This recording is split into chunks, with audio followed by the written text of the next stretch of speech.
Hello everyone, good afternoon সবাইকে। তো আজকে বানিয়েছিলাম গরম ভাত, আর গুতুম মাছ এনেছিল আর ট্যাংরা মাছ এনেছিল। তো গুতুম মাছগুলোকে আমি ধুয়ে কেটে আমি ফ্রাই করতে বসিয়ে দিয়েছি, আর এদিকে ট্যাংরা মাছ কাটা হচ্ছে, অল্প কাটা হয়েছে সেই জন্য আমি বসিয়ে দিয়েছি। আর এদিকে মশলাগুলো আমি একবারে করে নিয়েছি। তো এদিকে আমি গুতুম মাছটা করে নেব খালি খালি, আর এদিকে মাছটাও এক চুলায় আমি ভেজে নেব। তো এইদিকে আমার গুতুম মাছটা মশলা দিয়ে ফ্রাই করে আমি হালকা ঝোল দিয়েছিলাম। তো মাখা মাখা বেশি অল্পই ছিল, আজকে গুতুম মাছ বেশি ছিল না, সেজন্য অল্প মাখা মাখা করে বানিয়ে নিয়েছি। আর আমার গুতুম মাছের শুকনো করা তরকারিটা হয়ে গেছে, ধনে পাতা দিয়ে দিয়েছি, ওর নামিয়ে দিলাম। তো এইদিকে আমি ট্যাংরা মাছটাও বসিয়ে দেবো, তো সেই জন্য ট্যাংরা মাছের মশলাটা ভালো করে সাঁতলিয়ে নিচ্ছি।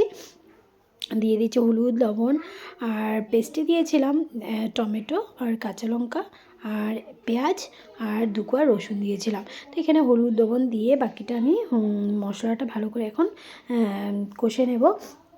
তো তারপরে মাছগুলো আমি এক এক করে দিয়ে দেবো। তো এদিকে আমার গুতুম মাছের ঝোলটা আমার হয়ে গেছে, রেডি হয়ে গেছে, তো নামিয়ে দিয়েছি। আর বাচ্চাদের জন্য করেছিলাম আজকে, যেহেতু বাচ্চারা ছোটো মাছ খেতে পারে না আর খেতেও চায় না, তো সেজন্য বড় মাছ এনেছিল, তো ওগুলোকে ফ্রাই করে রেখেছি, ডালের সঙ্গে ওদেরকে দিয়ে দেবো। এদিকে ট্যাংরা মাছ পুরোটা আমার ভাজা হয়ে গেছে, আর এদিকে আমার ট্যাংরা মাছের মশলাটা সাতলানোও হয়ে গেছে। তো এখন দিয়ে দেবো ট্যাংরা মাছের মধ্যে ঝোল। তো আমি ঝোল দিয়ে দিচ্ছি, এটাও মাখা মাখা করে বানাবো, বেশি ঝোল দেবো না, একটু মাখা মাখা করে বানাবো। তো এদিকে আমি ঝোলটা দিয়ে দিয়েছি, আর ওই সাইডেও ছোটোদের মাছ ভাজা হয়ে গেছে, আর কিছু ছিল সেটা করে নিচ্ছি। তো এদিকে আমার ঝোলটা উতরিয়ে গেছে, ধনেপাতা দিয়ে দিয়েছি, আর এখন আমি তরকারিটা নামিয়ে দেবো। কেমন হয়েছে অবশ্যই কমেন্ট করে জানাবে বন্ধুরা, কালারটা কীরকম এসেছে অবশ্যই কমেন্ট করে জানাবে।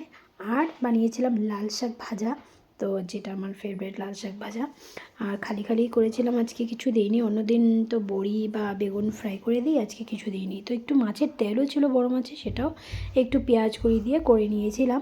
আর রাত্রের জন্য বানিয়েছিলাম আজকে ডিম কারি, তো শুকনো করে খালি মটর দিয়ে করেছিলাম। তো ডিম কারি এদিকে বানানো হয়ে গেছে, রেডি।